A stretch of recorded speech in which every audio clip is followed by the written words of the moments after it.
Muy buenos días.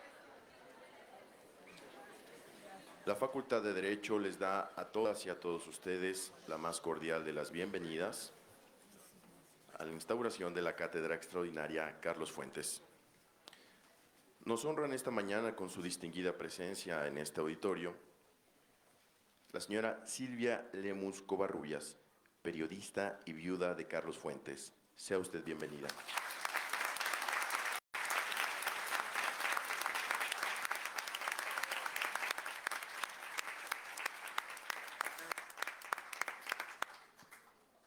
Nos honra con su distinguida presencia esta mañana en este presidium el doctor Máximo Carvajal Contreras, presidente del Tribunal Universitario de esta máxima casa de estudios.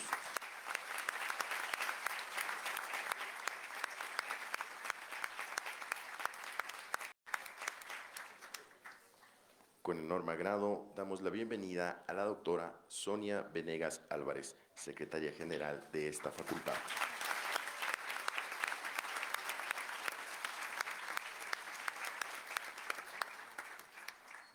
Nos honra con su distinguida presencia esta mañana en esta aula universitaria la distinguida presencia del ingeniero Cuauhtémoc Cárdenas Solórzano, luchador social incansable y recipiendario de la cátedra que se entrega esta mañana.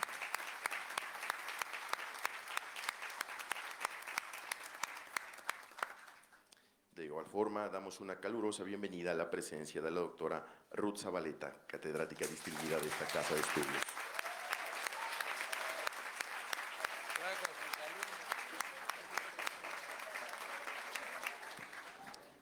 De igual forma, como parte integrante de este presidium, nos acompaña la presencia del doctor Juan Antonio Pérez Obrado, catedrático de esta casa de estudios.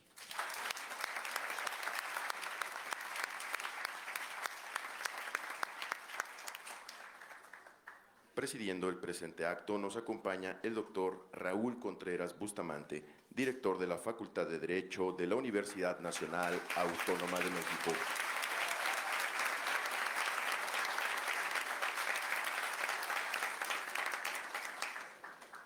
De igual forma, agradecemos y saludamos la presencia en este acto de profesoras, profesores, alumnas y alumnos de esta casa de estudios. Sean todas y todos ustedes bienvenidos. Para dar comienzo a este acto, presenciaremos la proyección de un video.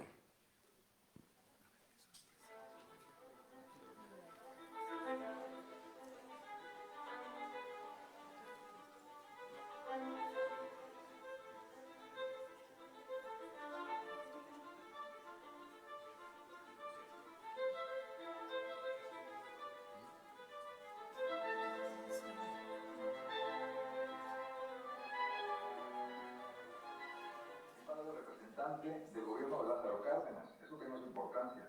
Estaba siempre en su actividad diplomática en la defensa de un gobierno revolucionario amenazado con presiones internacionales, sobre todo de parte de intereses privados norteamericanos, no tanto del gobierno de Roosevelt, que era un gobierno democrático y comprensivo, sino de intereses privados afectados por la política revolucionaria mexicana de Cárdenas.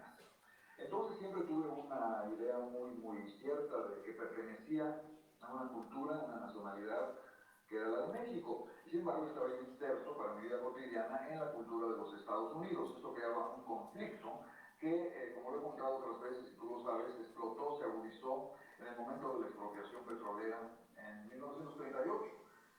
Porque hasta ese momento yo había sido un niño simpático, amable, popular entre la tropa, como la delita, entre mis condiscípulos de la escuela. Escribía yo obras de teatro, actuaba en ellas, dibujaba, tenía muchos chistes. Y el día de la expropiación del petróleo, esa actitud cambió radicalmente. Había los grandes titulares en la prensa americana diciendo: los comunistas mexicanos nos roban nuestro petróleo, el presidente Cárdenas es un rojo, hay que invadir México. Las cosas que seguimos viendo mucho en la prensa de hoy por razón de otros países de América Latina. Entonces, todo el mundo me dio la espalda en la escuela, mis amigos dejaron de serlo, dejé de ser popular y me di cuenta de que en efecto yo era mexicano. Y que era sin embargo un mexicano que conocía para intentar siempre una comunicación con el pueblo de los Estados Unidos, con emplear las tribunas de los Estados Unidos que tanto nos importan para dar a conocer nuestra posición, nuestras ideas y para que no haya una ruptura de comunicación que a veces puede ser fatal para ambas partes, ¿verdad? De manera que mi relación con los Estados Unidos viene de ese origen infantil.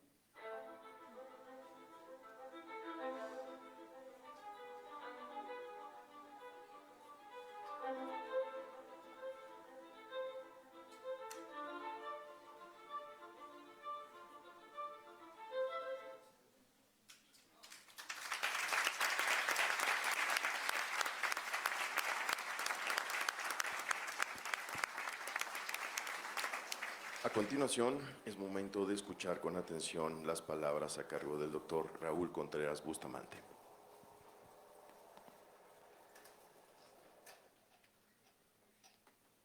Muy buenos días tengan todas y todos ustedes.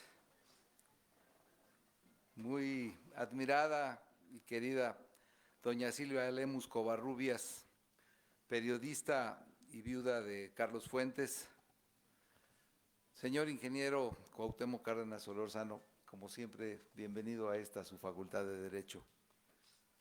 Saludo con especial afecto a quienes me acompañan en el presidium, a las profesoras, a los profesores que están acompañándonos, a Lázaro y a Cuauhtémoc y al resto de la familia del ingeniero Cuauhtémoc Cárdenas, bienvenidos a esta aula magna Jacinto Pallares. Estamos transmitiendo esta ceremonia en vivo y de manera muy especial me quiero dirigir a las alumnas y a los alumnos a esta ceremonia tan especial que ha organizado la facultad para que conozcan ustedes a las grandes personalidades que han contribuido a la grandeza de esta universidad y de esta facultad. Dice una conseja popular que los muertos mueren en verdad hasta que el último de los seres vivos deja de recordarlos. Esta institución se ha construido con la participación de muchas generaciones importantes. Y hemos dicho que esta Facultad de Derecho no se limita a forjar licenciados en Derecho o abogados, sino a juristas en el más amplio sentido de la palabra.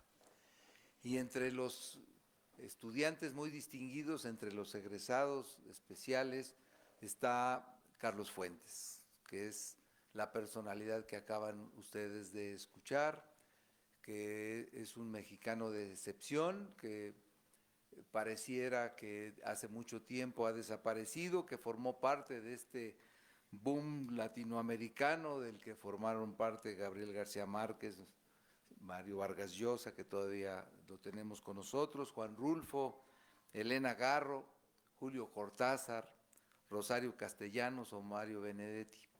Todas estas figuras que le dieron realce a la literatura latinoamericana, entre ellas está de manera muy especial Carlos Fuentes, quien junto con Octavio Paz, otro muy distinguido egresado de esta facultad, son personas que estudiaron en la Facultad de Derecho y que se dedicaron a la literatura. Acabo de regresar, el viernes hubo una reunión de la Unión Iberoamericana de Universidades que reúne a las 5 macrouniversidades de Iberoamérica, a la Complutense, a la Universidad de Sao Paulo, a la de Buenos Aires, Barcelona y la propia UNAM. Y en el discurso inaugural, el presidente del Tribunal Constitucional Español, Cándido Conde Pumpido, citó una frase de Carlos Fuentes.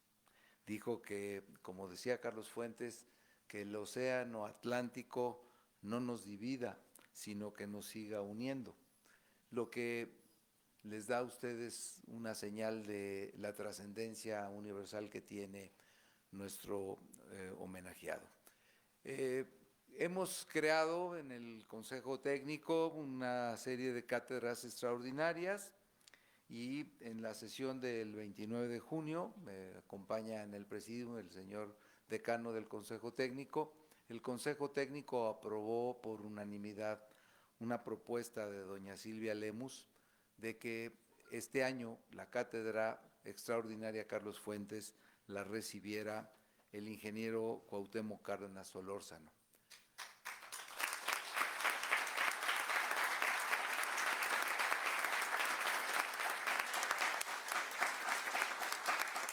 Ello nos llenó de satisfacción porque coincidimos en que el ingeniero Cárdenas es un universitario de excelencia.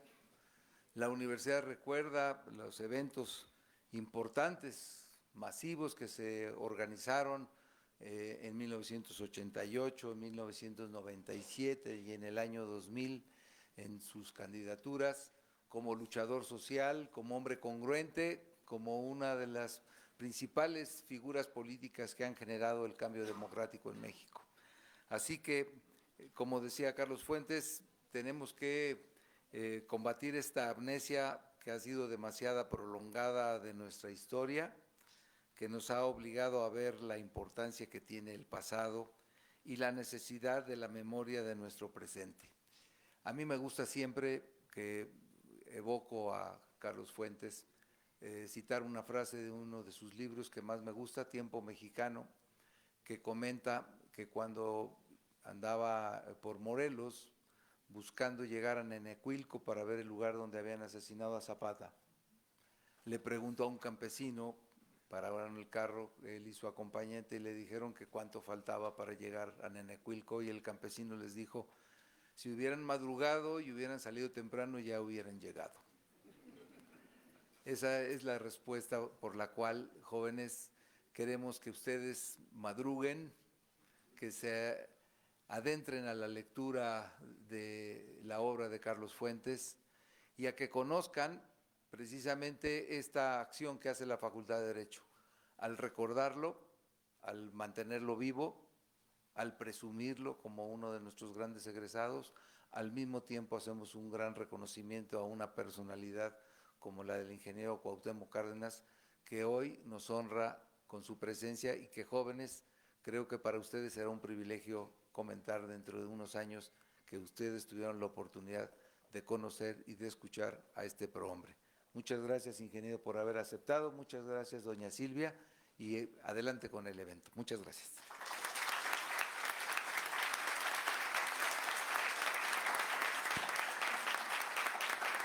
A continuación, el doctor Raúl Contreras hará entrega formal de la Cátedra Extraordinaria Carlos Fuentes al ingeniero Cuauhtémoc Cárdenas.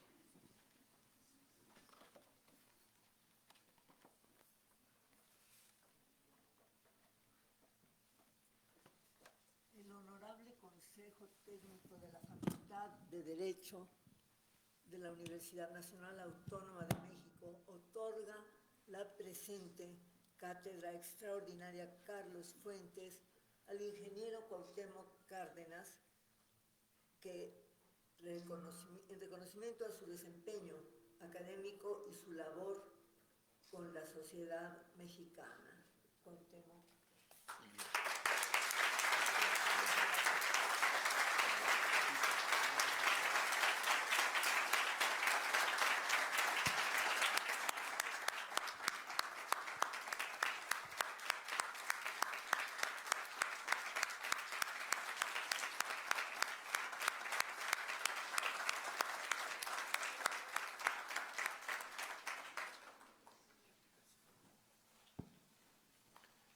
A continuación, escucharemos con atención la lectura de la semblanza del ingeniero Cuauhtémoc Cárdenas a cargo de la doctora Ruth Zabaleta.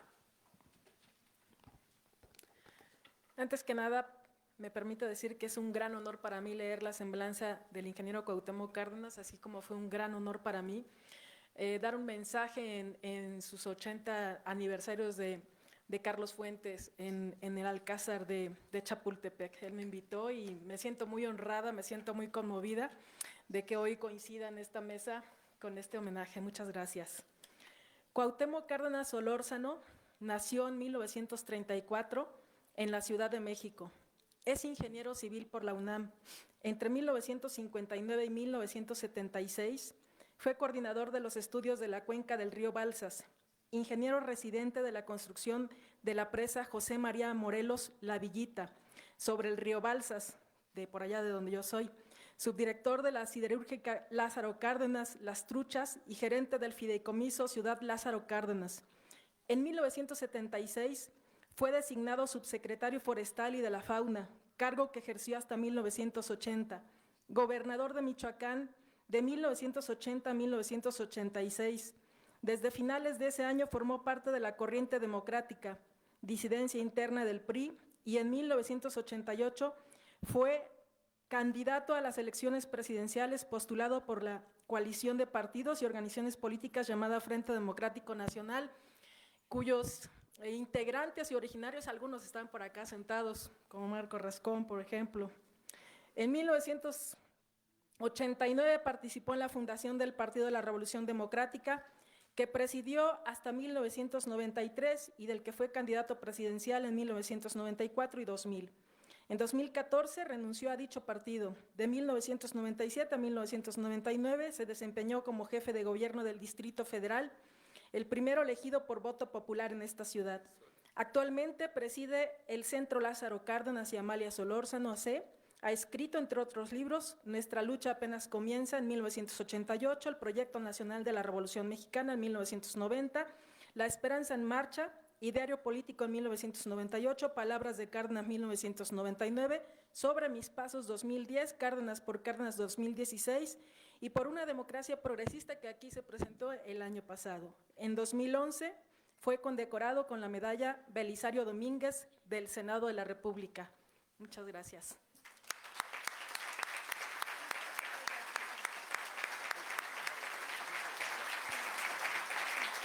Es momento de escuchar el mensaje a cargo del ingeniero Cuauhtémoc Cárdenas Solórzano.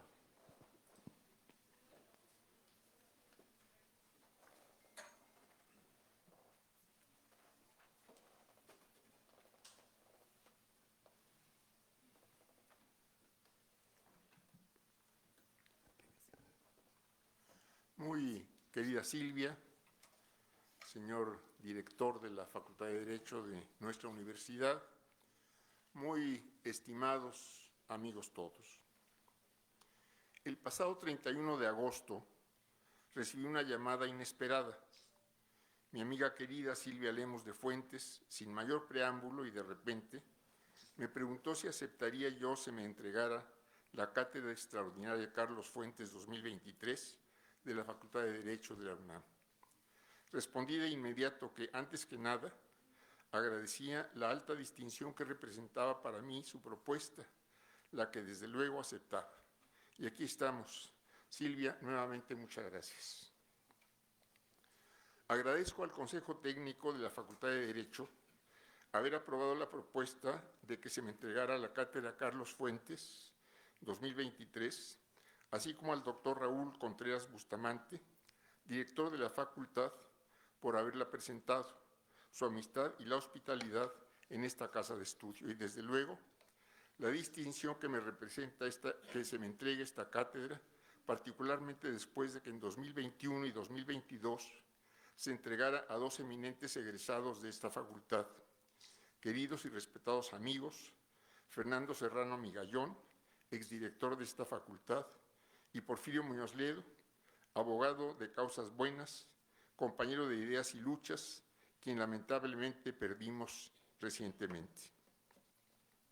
Recibir la cátedra Carlos Fuentes significa aceptar un compromiso con los legados de Carlos Fuentes, honrándolos al buscar hacer realidades desde las trincheras, las circunstancias y los tiempos propios, los anhelos y causas que él adoptó, que plasmó en su obra literaria en la que con fértil imaginación y fina sensibilidad retrató a México, España, Latinoamérica, el mundo, la gente, actitudes, paisajes, pasiones, problemas, historias, personajes, inventados unos, reales otros, que se refleja además en su activismo en favor de las mejores causas de nuestro país y de la humanidad, pues fue vasto en su visión, ideales y el compromiso consigo mismo que normó su actividad.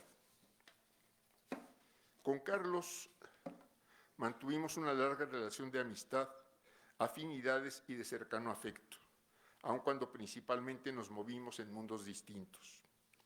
Mi primer encuentro con él tuvo lugar a mediados de los años 50 del siglo pasado, en el Círculo de Estudios Mexicanos, grupo de estudio y reflexión en el que, jóvenes los dos, coincidimos con destacados estudiosos y activistas progresistas de ese tiempo. Alonso Aguilar, economista, Guillermo Montaño, oncólogo, Enrique Cabrera, cardiólogo, Manuel Mesa Andraca, agrónomo, Jorge L. Tamayo, geógrafo, Fernando Carmona, economista, Ignacio Aguirre, artista plástico, con feministas comprometidas y distinguidas como Matilde Rodríguez Cabo, Clementina Batalla de Basols, Adelina Cendejas y Esther Chapa, con políticos identificados con las posiciones avanzadas de la Revolución Mexicana como Narciso Basols, Ignacio García Telles y Natalio Vázquez Pallares, y con muchos más, entre ellos los entonces jóvenes como nosotros, Luis Prieto Reyes, Janitzio Mújica, Sergio Pitol, así como los que en mayo de 1959 empezarían a publicar la revista El Espectador, Víctor Flores Olea, Francisco López Cámara, Enrique González Pedrero, Jaime García Terrés, Luis Villoro y el propio Carlos. El Espectador tendría la corta vida de un año escaso, pero en ese breve periodo tuvo una divulgación que bien podría calificarse de explosiva, convirtiéndose en lectura obligada para la gente de pensamiento avanzado y también en guía ideológico y político para muchos jóvenes progresistas. Me cuento entre quienes lamentamos que El Espectador dejara de publicarse. Con quienes ya llamaban los espectadores, seguimos coincidiendo, esta vez en la Conferencia Latinoamericana por la Soberanía Nacional, la Emancipación Económica y la Paz, que se llevaría a cabo en esta Ciudad de México en los primeros días de marzo de 1961. A la conferencia, convocada por los 3 copresidentes latinoamericanos del Consejo Mundial por la Paz, Lázaro Cárdenas entre ellos, concurrió alrededor de 1 millar de delegados de todos los países latinoamericanos, representantes de partidos y grupos políticos avanzados, varios de ellos exiliados por las dictaduras de esa época, de Guatemala, Nicaragua, República Dominicana, Paraguay, Haití, más presencias fraternales de otras regiones y otros continentes.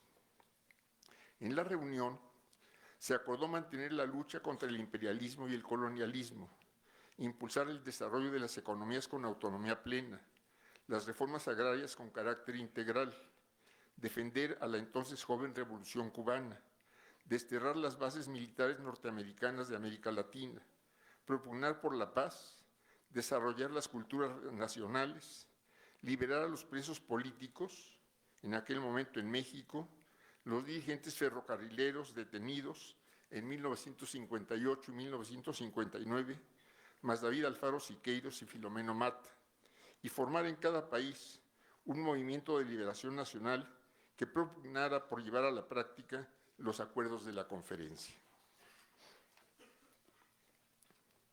En una lucha que ha sido larga, tal como fue la de Carlos, muchos mantenemos firme la aspiración y el empeño de construir y desarrollar en nuestro país una democracia que eche raíces profundas, perdure y se desarrolle amplia. Esa pretensión y ese esfuerzo encuentran hoy obstáculos que solo con la acción concertada del Estado y sociedad podrá superarse. Desigualdad social y pobreza, una economía a la que se imponen restricciones, impidiéndole que crezca y distribuya con equidad, inseguridad, violencia y presencia de delincuencia que azotan por toda la nación y a todos agreden y ofenden. Y en el terreno estrictamente político, los obstáculos son las descalificaciones por el simple hecho de discrepar, la ausencia de propuestas de partidos y grupos, el desánimo a la participación, el verticalismo en decisiones, atropellos a las reglas, erosión institucional, en vez de invitaciones al diálogo, al análisis sereno y objetivo de propuestas ideológicas y programáticas que enriquecieran la vida pública, política, social, cultural, y enseñaran posibles caminos a seguir según visiones diversas, ofreciendo opciones al Estado y a la sociedad, a ciudadanos y colectivos, para superar problemas específicos, así como propuestas también para descentralizar decisiones y facultades que fortalecieran la democracia en sus bases y para recuperar fortaleza institucional. Si aceptamos que el valor principal de la democracia y característica fundamental de ella es la igualdad, todo mexicano debiera poder ejercer sin traba alguna los derechos que la Constitución reconoce a todos. Puede afirmarse que no existen impedimentos para ejercer los derechos de palabra, de imprenta, de tránsito, de asociación y reunión, pero no es el caso respecto a otros.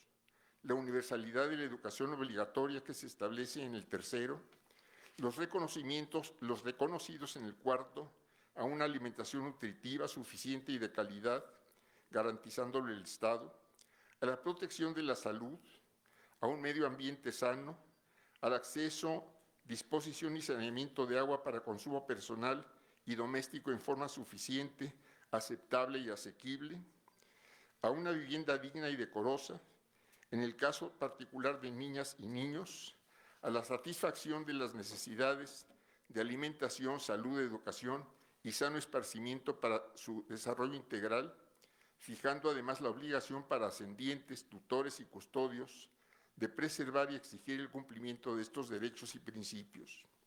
En el propio cuarto, se reconoce el derecho de acceso a la cultura y al ejercicio de los derechos culturales, y se precisa que toda persona tiene derecho a la cultura física y a la práctica del deporte. Y en el 123 se reconoce el derecho al trabajo digno y socialmente útil. Para universalizar el ejercicio de estos derechos, y creo oportuno plantearlo en esta institución en la que se estudia, se enseña y se investiga sobre derecho, será necesario incorporar a la Constitución y a las leyes los mecanismos para que cualquier ciudadano pueda ejercerlos, hacerlos exigibles ante el Estado, siendo indispensable además identificar los obstáculos para su ejercicio, su dimensión y calidad, dónde se localizan social y territorialmente los núcleos de población impedidos de ejercitar derechos determinados. En la mayoría de los casos, para superar obstáculos y garantizar el ejercicio de esos derechos, además de las reformas legales, se requerirán programas gubernamentales con objetivos concretos, modernización educativa, creación de empleos, capacitación para el trabajo, expansión de la seguridad social, reforma hacendaria, etcétera, y obra material, construcción y equipamiento de escuelas y hospitales, medidas para ampliar los cupos de las instituciones públicas de educación superior, obras para el suministro de agua potable y de saneamiento, cuidado de la biodiversidad, etcétera. Se requerirá, pues, dar prioridad en la acción pública a la satisfacción de las necesidades que se atienden mediante el ejercicio de esos derechos y, desde luego, responsabilidad social y voluntad política en las instancias públicas de toma de decisiones para convertir las imposibilidades de hoy en realidades efectivas. Ningún derecho es más importante que otro. La imposibilidad de ejercitar cualquiera de los constitucionalmente reconocidos impone restricciones a la vida, al presente o futuro de individuos, familias o colectivos. Y ya que nos encontramos en un centro de enseñanza y aprendizaje, quisiera referirme al derecho a la educación. En democracia, nadie debiera encontrar impedimentos para educarse, para tener acceso a educación de calidad, lo que reclama, como un primer paso urgente, universalizar y dar más alta calidad a los ciclos de la educación obligatoria, que van del jardín de niños a la media superior, y para que, como establece la más reciente reforma del artículo 3, el Estado sea a cargo de la educación superior, lo que debiera significar, en primer lugar, realizar las inversiones suficientes para que existan los cupos necesarios y se eviten rechazos en las universidades públicas, dotadas estas de personal, equipamientos e instalaciones que garanticen formar profesionales e investigadores de excelencia. Carlos Fuentes, en conferencia dictada en 1997, decía respecto a la educación, y cito: un país que no le da de comer a su gente, un país que abandona la educación de su gente, jamás accederá al nuevo mundo tecnológico del siglo XXI.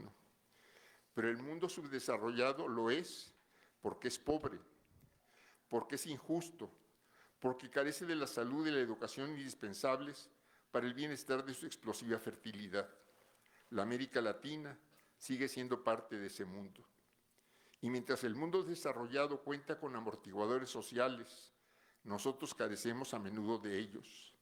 Los sistemas de seguridad social, asistencia médica y habitacional, escolaridad, maternidad y compensación del desempleo, usuales en Europa Occidental y en los Estados Unidos, no tienen equivalente en el mundo subdesarrollado.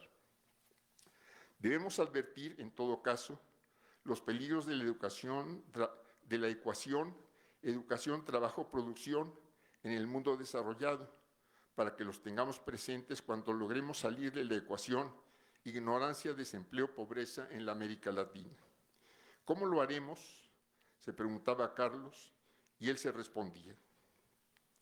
Voy a regresar para dar respuesta a esta pregunta, a las bases mismas del proceso educativo, la familia, la escuela y el maestro, pues ellos serán siempre el cimiento de un trayecto que parte de la educación del niño, transita por las etapas de la primaria, la secundaria, el liceo y la universidad, pero no se detiene en ellas, sino que demanda hoy una novedad para hacer frente a la crisis del trabajo en la era tecnológica. La novedad se llama educación vitalicia, que pretende reordenar los itinerarios de la educación, facilitar el pasaje de una etapa a otra, reconocer el valor de cada etapa y mantener abierta para todos, a todos los niveles y a todas las edades, la oportunidad educativa. Termina la cita.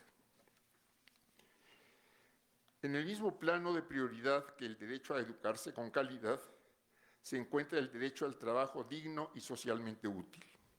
Actualmente, la población económicamente activa del país asciende a 60 millones de personas.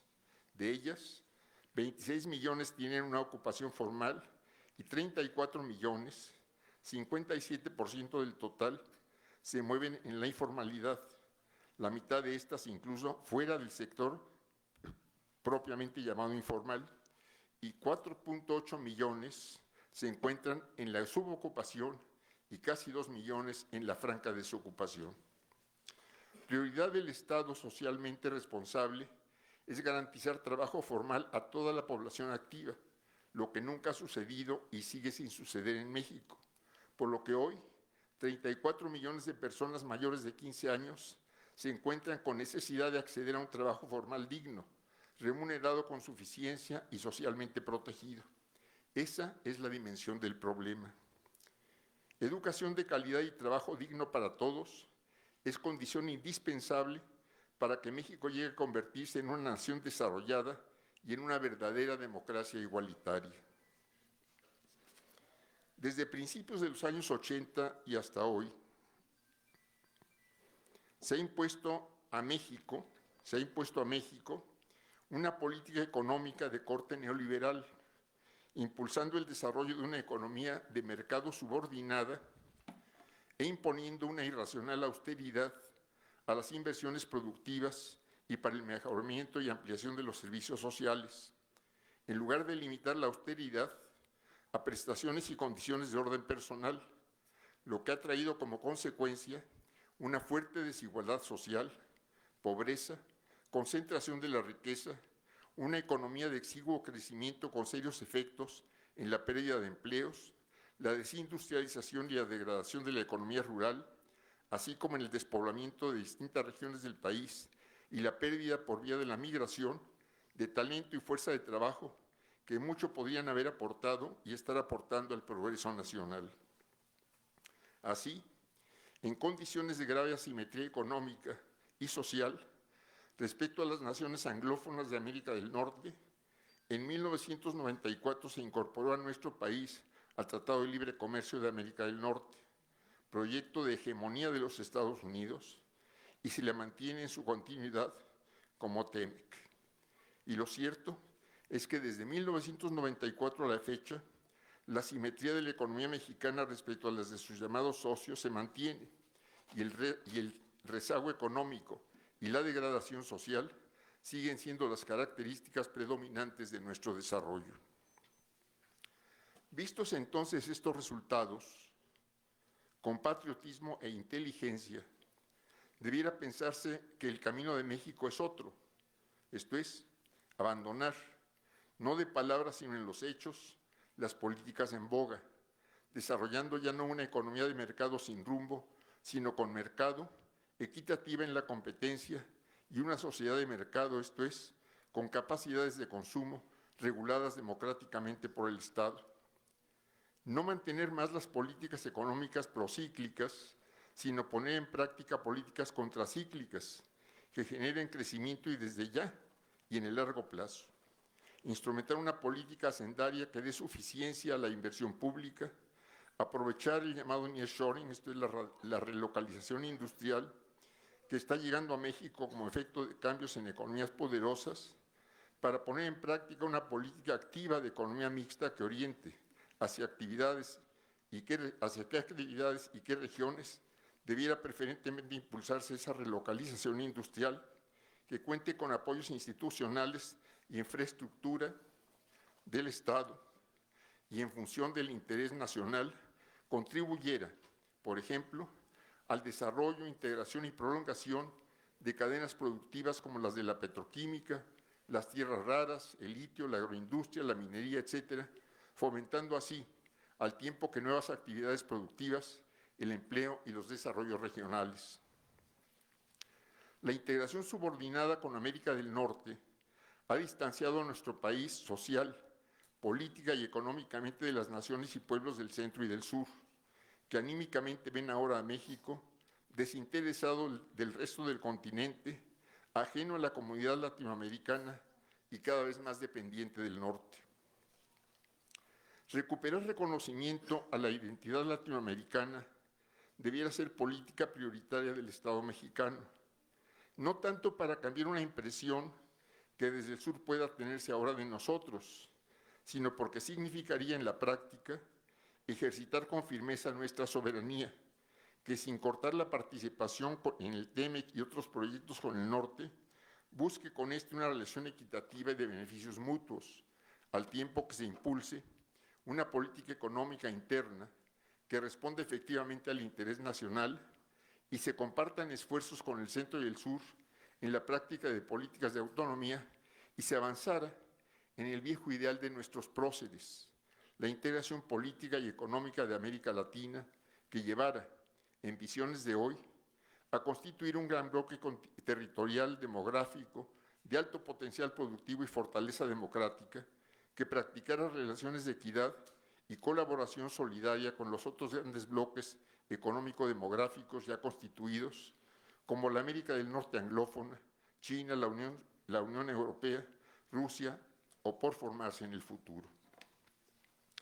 Al dar este viraje, debiera comenzarse por identificar activamente las áreas por las que pudiera iniciar la integración mediante la práctica de políticas comunes y responsabilidades compartidas, educación superior, investigación científica y desarrollo tecnológico, energías limpias, reversión a los efectos negativos del cambio climático, protección a la biodiversidad, producción sostenible de alimentos, fortalecimiento político del Parlamento latinoamericano, por ejemplo, y en el caso de nuestro país, sumarse además al proyecto de los BRICS, donde ya se encuentra Brasil, y al que recientemente se incorporaron Argentina y varios países petroleros del Medio Oriente, así como buscar vinculaciones más estrechas con la Comunidad de Estados Latinoamericanos y del Caribe, CELAC, con la UNASUR y el Mercosur.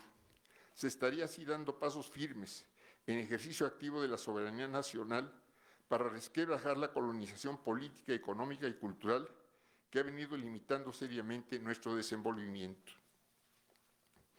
El problema más sentido a lo largo y ancho del país y respecto al cual se demanda urgente atención, su control y erradicación, es el de la presencia creciente de la delincuencia, la inseguridad y la violencia a lo largo y ancho de la República. Desde hace alrededor de 2 décadas, se encomendó de manera principal a las Fuerzas Armadas resolver este problema. Desde entonces, de administración en administración, los cuerpos responsables de enfrentar y abatir esta calamidad han estado haciendo lo mismo, mostrando incapacidad e incompetencia, obteniendo por lo tanto una y otra vez los mismos exiguos e insatisfactorios resultados, ya que al paso del tiempo lo que está a la vista es que los problemas se han agudizado y complicado, afectando a territorios cada vez más extensos, a poblaciones más numerosas y actividades cada vez más diversas de la vida económica, social y aún política, como se ha visto en los casos de involucramiento del narcotráfico en procesos electorales. La experiencia vivida hace ver que otros caminos deben buscarse.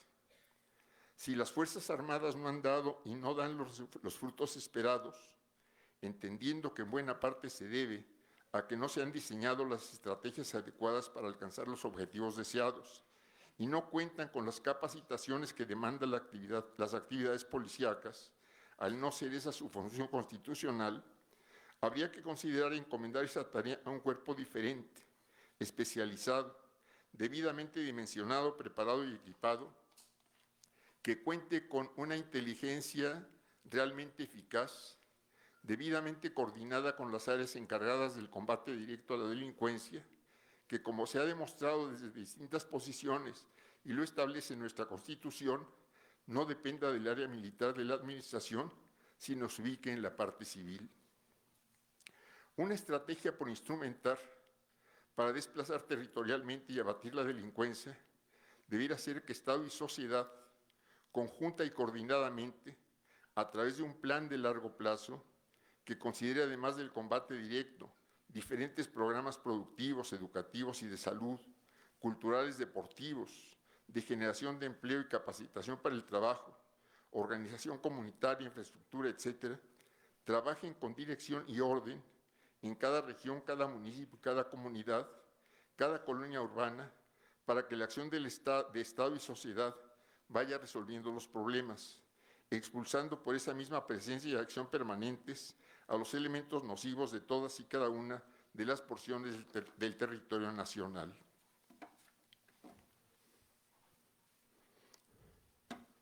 La militarización de actividades civiles achica en la práctica los ámbitos democráticos.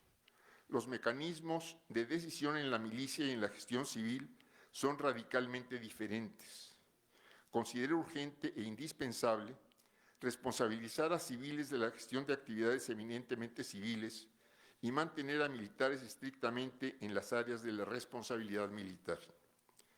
Si por circunstancias particulares es un ciudadano militar el del perfil más adecuado para una función civil, que solicite licencia o, dado su caso, su retiro. Si fuera un civil quien mejor pudiera desempeñar una función del ámbito militar, habilítesele temporalmente como militar para ello. Y no es cuestión de capacidades o de honradez, tan buenos o malos, tan rectos o corruptos abogados, administradores o ingenieros, los hay de un lado y otro. Pero según el campo de actividad, deben ser los perfiles de aquellos a quienes asignen las responsabilidades oficiales. Nuestra Constitución establece en el artículo 89 que el presidente de la República puede disponer de las Fuerzas Armadas para garantizar la seguridad interior y la defensa exterior de la Federación. Y en el 129, que en tiempos de paz ninguna autoridad militar puede ejercer más funciones que aquellas que tengan exacta conexión con la disciplina militar. Por su parte, la Ley Orgánica del Ejército y Fuerzas Aéreas Mexicanos, en su artículo primero, fracción 4, faculta al Ejecutivo para realizar acciones cívicas y sociales que tiendan al progreso del país. Y la Ley Orgánica de la Armada precisa que la Policía Naval podrá apoyar a instituciones de seguridad pública dentro del marco jurídico aplicable. Todos estos ordenamientos se atropellan al encomendar a fuerzas militares tareas ordinarias y cotidianas de carácter policíaco, por lo que sería procedente ya relevar al personal de Ejército y de la Armada de funciones que están violentando la ley, entendiendo que por la situación que se vive, la desmilitarización tendría que aplicarse gradualmente en el tiempo en que se prepara adecuadamente al cuerpo civil al que se encomiende el combate a la delincuencia. Los fracasos evidentes en el combate a la delincuencia y responsabilizar a personal militar de la gestión de obra pública violando la ley, al permitir el incumplimiento de ordenamientos legales y vedarla del escrutinio público, práctica que se está aplicando respecto, entre otros, a los proyectos denominados insignia, está generando grave desprestigio de las Fuerzas Armadas ante la sociedad y, por otro lado, la administración de obra pública y colocar a militares a la cabeza de la administración de aduanas, aeropuertos y puertos propicia una división muy sensible dentro de las propias Fuerzas Armadas, al crear entre mandos altos y medios una élite que goza de prebendas al realizar actividades de la administración civil frente a quienes se limitan y cumplen estrictamente funciones militares, en muchos casos de difícil desempeño y a un riesgo de vida. No es esta condición sana para nuestras Fuerzas Armadas, cuerpo que por ningún motivo debe perder autoridad moral ante la sociedad ni erosionarse en su cohesión interna. En unas cuantas semanas tendremos a la vista lo que nos ofrecerá el panorama electoral. Conocemos cuáles serán las opciones que se nos presenten y sobre las que los ciudadanos tendremos que tomar decisiones. En lo particular, solo espero un proceso de confrontaciones que resulten edificantes, se desarrolle con civilidad y pasemos a lo que sigue. Y lo que sigue es resolver de fondo los problemas que más afectan a la gente. Después de la contienda electoral, debe venir una etapa de muchos diálogos, con ánimo constructivo, de la que, entre otras cosas, surja la convocatoria para formular un proyecto de nación a la que respondan los hoy iguales y diferentes, que en función de sus coincidencias presenten a los mexicanos una propuesta que colectivamente podamos convertir en realidades entre todos. Pensemos entonces en un gran y concertado esfuerzo colectivo para seguir construyendo nuestra democracia, una democracia para todos. Queremos, expresé no hace mucho, democracia para vivir cada vez mejor, sin sobresaltos por carencias materiales, sin negación o pérdida de oportunidades para progresar, sin desastres prevenibles, en paz, con acceso a satisfactores de la más alta calidad. Queremos democracia que garantice nuestro trabajo y también para hacer lo que nos interesa y nos gusta. Queremos democracia para, en concepciones de cada quien, ser felices y para ello que nos demos la mano unos a otros. Quiero recordar, casi para concluir, algunos párrafos de la propuesta democrática del ya lejano 1987 que considero importante recordar hoy. Se manifestó entonces: a pesar de las reformas implantadas y de los profundos cambios ocurridos desde entonces, el país ha recaído en la gravitación colonial de su pasado. Hoy prevalece nuevamente un diseño político sustentado en el empobrecimiento de las mayorías, el predominio del capital especulativo y la subordinación nacional a intereses ajenos. El orden de las prioridades nacionales ha sido radicalmente trastocado. En vez de una economía orientada al aprovechamiento de nuestras capacidades y riquezas en beneficio de la población, se ha instaurado una política especulativa que ahonda las desigualdades, desvaloriza el trabajo, paraliza la planta industrial, estrecha los mercados internos y cancela expectativas a las nuevas generaciones. El compromiso de garantizar condiciones de justicia y libertad para todos es el núcleo mismo del pacto constitucional. El disfrute de una vida digna no es solo aspiración individual, sino responsabilidad colectiva y fin obligado de la acción política.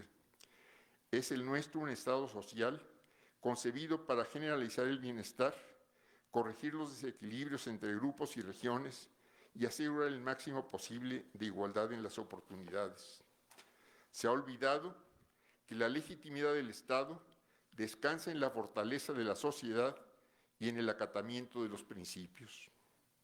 En fin, he querido aprovechar la oportunidad para reconocer la muy valiosa presencia de Carlos Fuentes en nuestra vida cultural y política y para exponer algunas inquietudes respecto a las cuales, estoy cierto, Carlos estaría coincidiendo. Muchas gracias.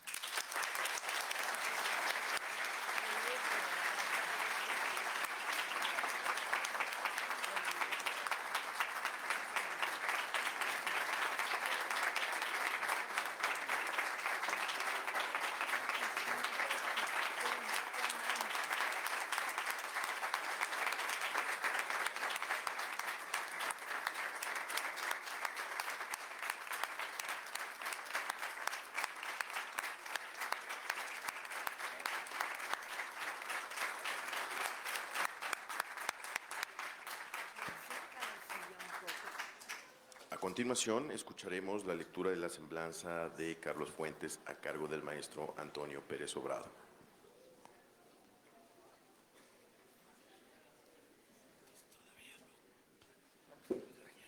Muchas gracias.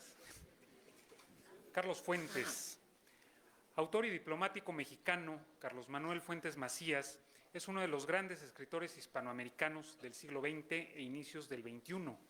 Es conocido especialmente por su maestría en la novela y el ensayo, géneros en los que analizó con lucidez la compleja realidad mexicana e iberoamericana. Nació el 11 de noviembre de 1928 en la ciudad de Panamá, debido a la labor diplomática de su padre, Rafael Fuentes Bettiger. Pasó su infancia y adolescencia en varias ciudades de América, como Montevideo, Río de Janeiro, Washington, D.C., Santiago de Chile, Quito y Buenos Aires. De vuelta en México, estudió el bachillerato en el Colegio Francés Morelos, hoy Centro Universitario México, y la carrera de Leyes en la Facultad de Derecho de la Universidad Nacional Autónoma de México, donde perteneció a la generación de medio siglo. Más tarde, realizó estudios de Economía en el Instituto de Estudios Internacionales de Ginebra, Suiza. Desde su época de estudiante, Fuentes se vinculó con el Servicio Exterior mexicano e inició una carrera profesional que lo llevó a ser embajador de México en Francia entre 1974 y 1977. Aunque ya desde su época de estudiante había ejercido el periodismo y en 1954 publicó el libro de cuentos Los días enmascarados, no fue sino hasta 1958 que Fuentes publicó su primera novela, La región más transparente. Dicha obra sirvió como elemento previo al llamado boom latinoamericano, movimiento literario del que fue un miembro destacado al lado de Julio Cortázar, Gabriel García Márquez y Mario Vargas Llosa, entre otros. A partir de ese momento, y en combinación con su trabajo diplomático y su pasión por el guión cinematográfico, Fuentes escribió novelas trascendentales para la narrativa hispanoamericana, como La muerte de Artemio Cruz, Aura, ambas de 1962, Cambio de piel, 1967, Terra Nostra, 1975 o Gringo Viejo, 1985. A lo largo de su carrera literaria, Fuentes recibió numerosos premios y galardones, de entre los que destacan el Rómulo Gallegos, 1977, el Premio Nacional de Literatura de México, 1984, el Cervantes, 1987, el Príncipe de Asturias de las Letras, 1994, la Legión de Honor de Francia, 2003, y la Gran Cruz de la Orden de Isabel la Católica, 2009. Miembro del Colegio Nacional en 1972 y miembro honorario de la Academia Mexicana de la Lengua en 2001, fue doctor honoris causa por varias universidades, Harvard, Cambridge, UNAM, y ejerció la docencia en Princeton, Columbia, Harvard y Cambridge. Su obra se considera de gran importancia e influencia para numerosos autores, tanto de su propia generación como posteriores, y tras su muerte, acaecida en la Ciudad de México el 15 de mayo de 2012, se instauró el Premio Internacional Carlos Fuentes a la creación literaria en el idioma español, el cual es uno de los de mayor prestigio en el ámbito hispánico. Muchas gracias. Es momento de escuchar el mensaje a cargo de Silvia Lemus Covarrubias. Gracias. No sé.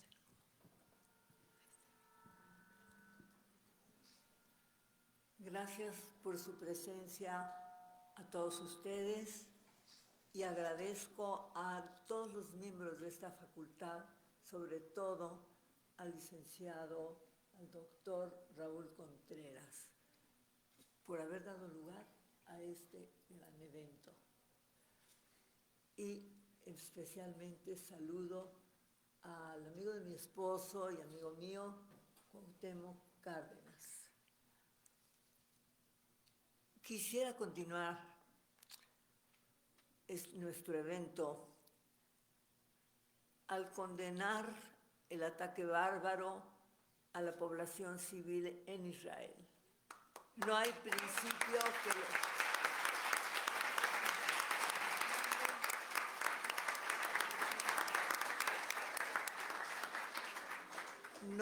principio que lo justifique. Tenía que decirlo.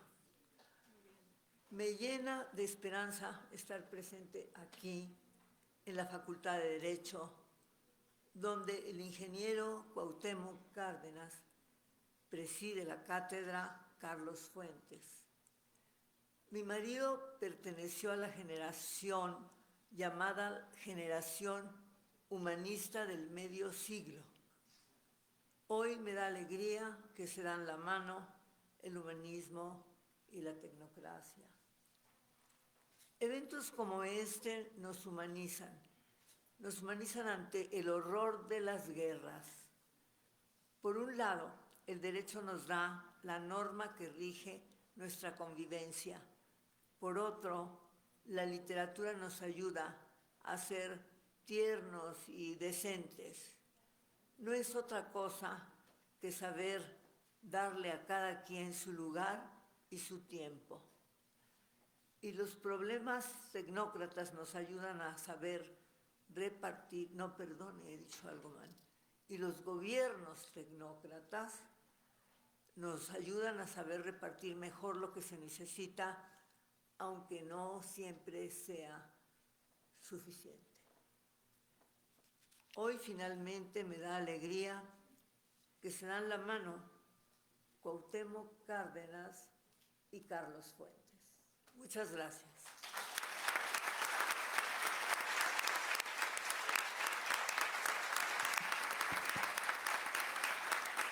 De esta manera damos por terminado el presente acto. La Facultad de Derecho desea a todas y a todos ustedes un excelente día.